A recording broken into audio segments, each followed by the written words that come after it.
Good morning, children.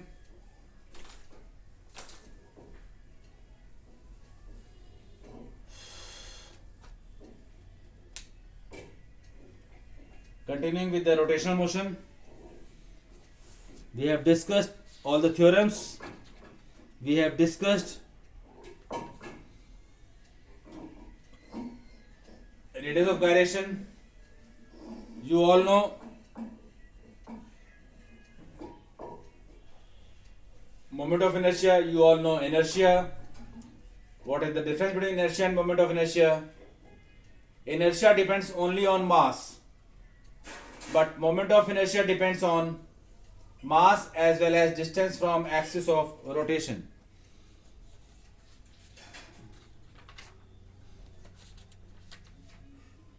Now we will discuss the relation between certain physical quantities.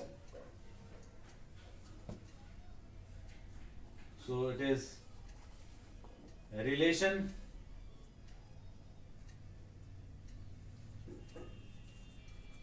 between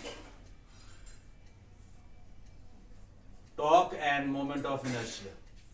A relation between torque and moment of inertia. You can take system of particles or you can take only a particle. I am here taking system of particles. So for a system of particles, for a system of particles, net torque is equals to torque for first particle, second, and torque for nth particle. But torque is mass force into R1 into F1 plus R2 into F2 Rn into Fn. Now this is for system of particles.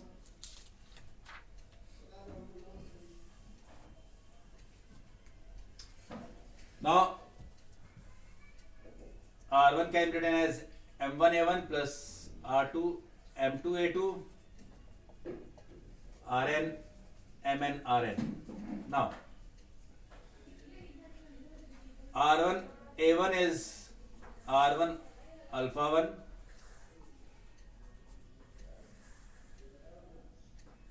R2 alpha 2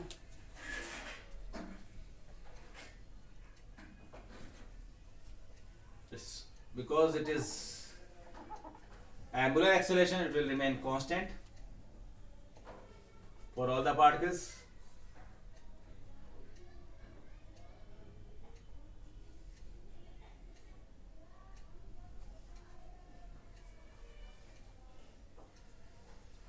This is M1 R1 square plus M2 R2 square plus Mn Rn square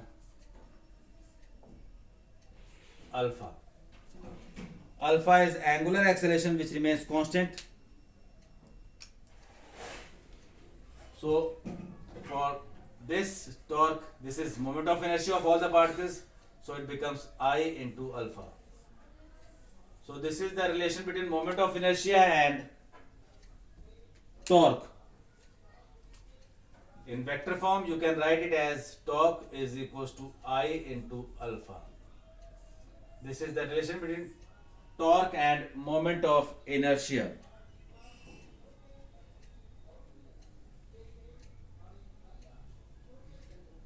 If moment of inertia is taken as 1, or if alpha is taken as 1, angular acceleration is taken as 1, if angular acceleration is taken as 1, then torque is equals to moment of inertia. So from here also you can define moment of inertia. Moment of inertia can be defined from this formula. Moment of inertia can be defined as torque acting on a body to produce unit acceleration, angular acceleration. This is relation between torque and moment of inertia. Now next is kinetic energy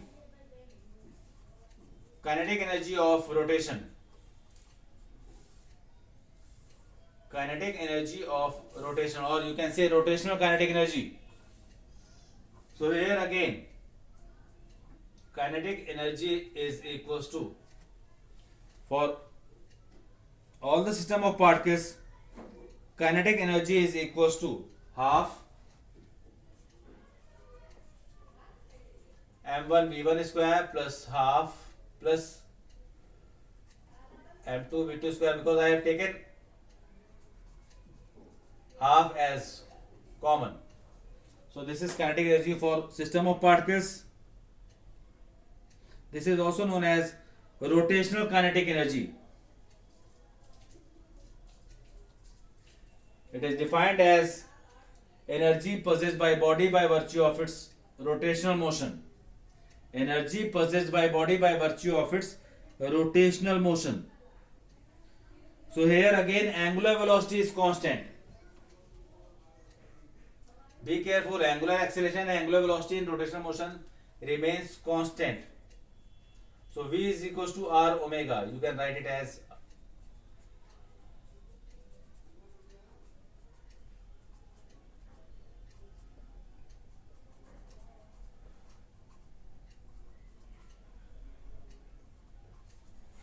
so this becomes half m1 r1 square plus m2 r2 square plus mn rn square, and that is omega.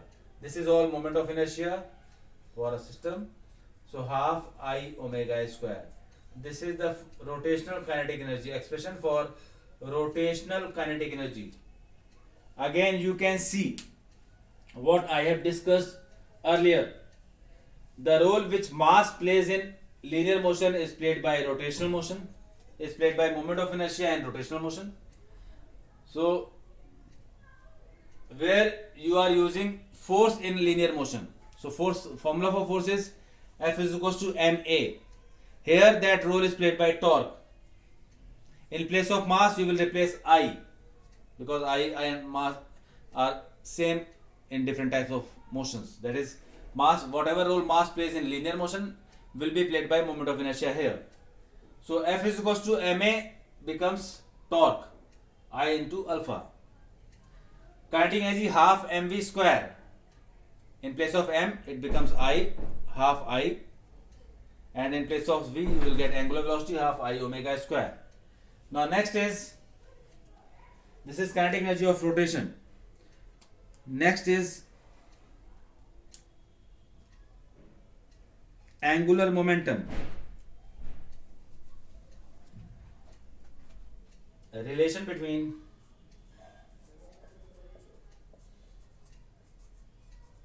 angular momentum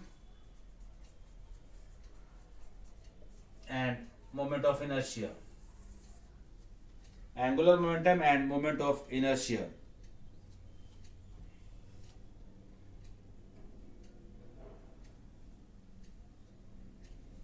So here again, for a system of particles, J is equals to J1 plus J2 plus Jn.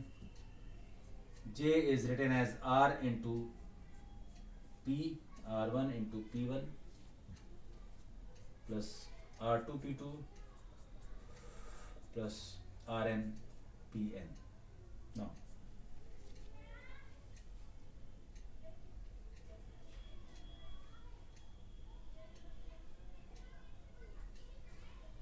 Now P you can write it as mass into velocity.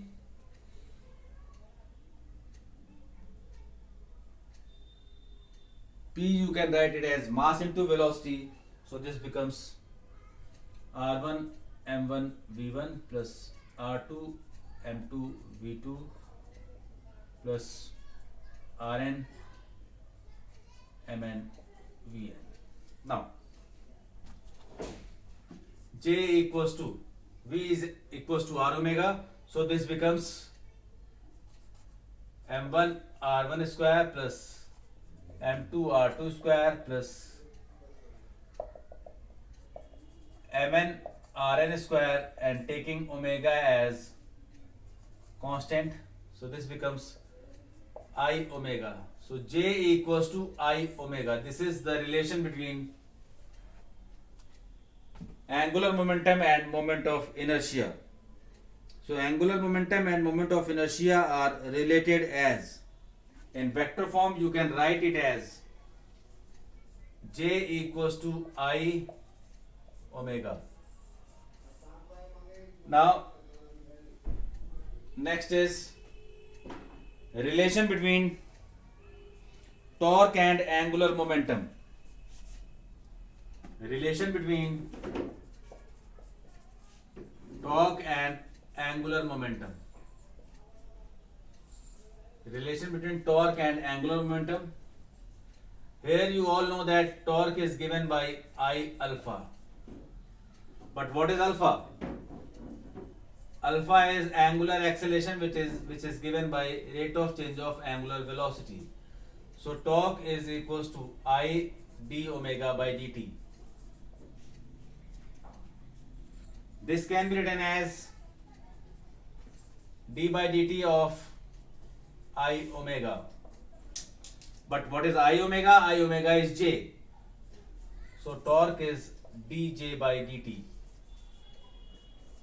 This is the relation between torque and angular momentum. In vector form it is written as, torque is written as rate of change of angular momentum. It is quite similar to force.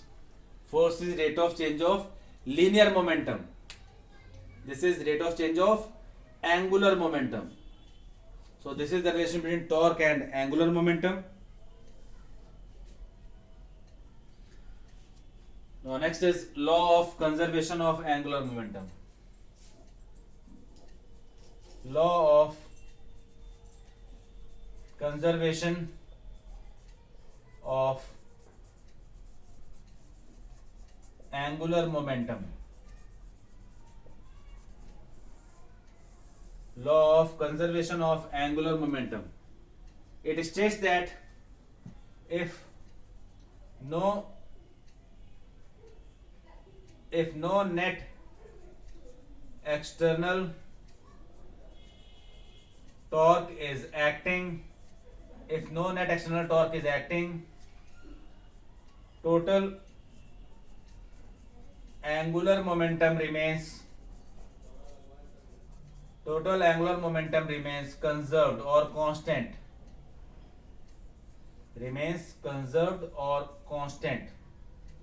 So as torque is given by dJ by dt, if no net torque is acting, then dJ by dt is equals to 0, which implies that J is constant. This is conservation of angular momentum. J is constant means I into omega is constant, which means that I1 omega 1 is equals to I2 omega 2. This is conservation of angular momentum. So this is about conservation of angular momentum. There are number of examples of conservation of angular momentum. One very common example is that when the Earth is moving around or any planet is moving around Sun, when it goes away its angular velocity decreases.